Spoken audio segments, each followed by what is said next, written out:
What if I told you we found a computer from 2,000 years ago? Sounds impossible, right?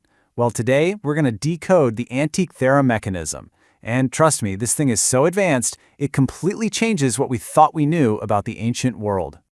Okay, so take a look at this. It doesn't look like much, does it? Kind of like a corroded lump of bronze somebody pulled out of the ocean. But what if I told you that inside this rock is a piece of technology so brilliant, so complex, that humanity wouldn't see its equal for another 1,000 years? Yes, seriously. So what is this thing? Well, it's called the Antikythera Mechanism, and you might have heard it called the world's first analog computer. It was built by the ancient Greeks, and it was basically an astronomical calculator, but one with a level of complexity that is just, honestly, it's almost unbelievable. All right, so to really get our heads around this thing, let's go back to the very beginning. How was it found, and what on earth was it even for? Now, this was not your average calendar. Nope. This was like a mechanical cosmos you could hold in your hands. It could predict the movement of planets and stars, it could track the phases of the moon, it could even forecast solar and lunar eclipses. And as if that wasn't mind-blowing enough, it even connected all that cosmic stuff to daily life by showing the dates for the Olympic Games. And the crazy part, it was found completely by accident. Back in 1901, some sponge divers were exploring this old Roman-era shipwreck off the coast of a Greek island called Antikythera. They're pulling up treasures, the usual stuff. And then they find this corroded lump of bronze. It was probably just cargo on a ship that got caught in a storm 2,000 years ago. So, what did it look like? Physically, it was about the size of a mantle clock. It had a winding knob on the side, kind of like an old clock. But here's the cool part. The idea behind it was huge. Its gears were literally a model of the entire Greek cosmos. And back then, that meant a geocentric model, with the Earth sitting right in the middle of everything. But, figuring all this out wasn't easy. Not at all. Because the mechanism wasn't found in one piece. For more than 100 years, scientists have basically been trying to solve the world's most complicated 3D jigsaw puzzle. This is what they had to work with. 82. Not 82 nice, clean pieces. We're talking 82 separate, corroded, half-disintegrated fragments. I mean, just think about that. It's like trying to rebuild a modern laptop after it's been smashed into bits and left at the bottom of the ocean for 2,000 years. That's the challenge we're talking about here. Their biggest clue, their Rosetta Stone if you will, was this piece right here, Fragment A. It's the largest surviving piece, and it gave researchers their first real look at the incredible, intricate gears that made this whole cosmic clockwork tick. But still, you gotta remember, it's just one piece out of that massive 82-piece puzzle.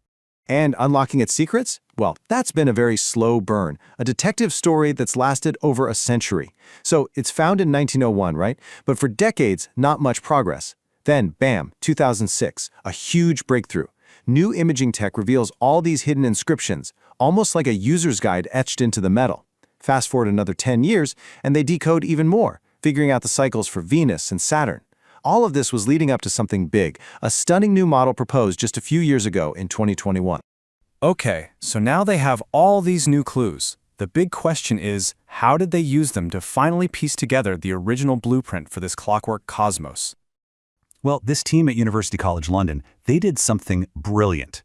They didn't just look at the metal fragments, they threw everything they knew into the mix.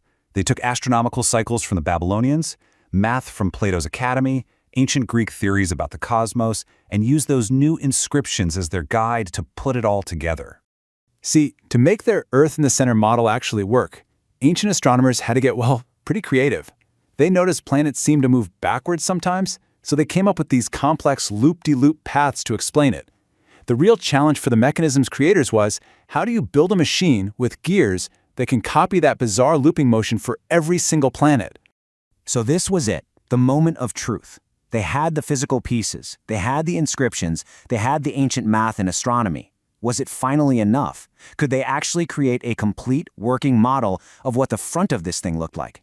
And that's exactly what led to the huge breakthrough. In 2021, the researchers announced they had a solution, a complete theoretical model that seemed to finally solve the puzzle. And here it is. This is what they came up with, a stunning digital reconstruction of the mechanism's front display. Just look at that. It's beautiful, it's elegant, It's this mind-bogglingly intricate dance of rings and gears, a perfect clockwork model of the ancient cosmos. So why are they so sure about this one? Well, according to the lead researcher, a guy named Tony Freeth, this is the first model that just works. It ticks every single box, it conforms to all the physical evidence they have, and it perfectly matches the descriptions in those inscriptions they found. It all fits. Freeth himself calls it a tour de force of ancient Greek brilliance, and you really can't argue with that. I mean, think about it. A system this complex, showing the sun, the moon, all the planets they knew about, all perfectly synchronized, and all driven by turning a single handle on the side. It's just pure genius. But here's where the story takes a fascinating twist. You know how it goes. You solve one mystery, and a new, maybe even bigger one pops up. The team has this beautiful, perfect model, but it leads to one heck of a question. Could the ancient Greeks have actually built it? Okay, so here's the catch. The whole design hinges on this incredibly complex system of nested, hollow tubes. Think of them like tiny layered pipes that turn inside each other to move all the planet pointers. The problem? All of that has to be crammed into a space that's only 25 millimeters, about 1 inch deep. We're talking about an insane feat of microengineering. And get this, even the team's own mechanical engineer, Adam Wojcik, is skeptical. He basically says that when he looks at those tiny concentric tubes, that's where his faith in Greek tech falters. He just can't see how they could have pulled it off. It's a massive, massive manufacturing problem. And just to put that in perspective for you, today, if you wanted to make those parts, you'd use a tool called a lathe to carve the metal with extreme precision. The thing is, the ancient Greeks, they didn't have lathes. So the question is, how on earth could they have possibly made these parts so perfectly? And that leaves us with this incredible final mystery, one the researchers are wrestling with themselves.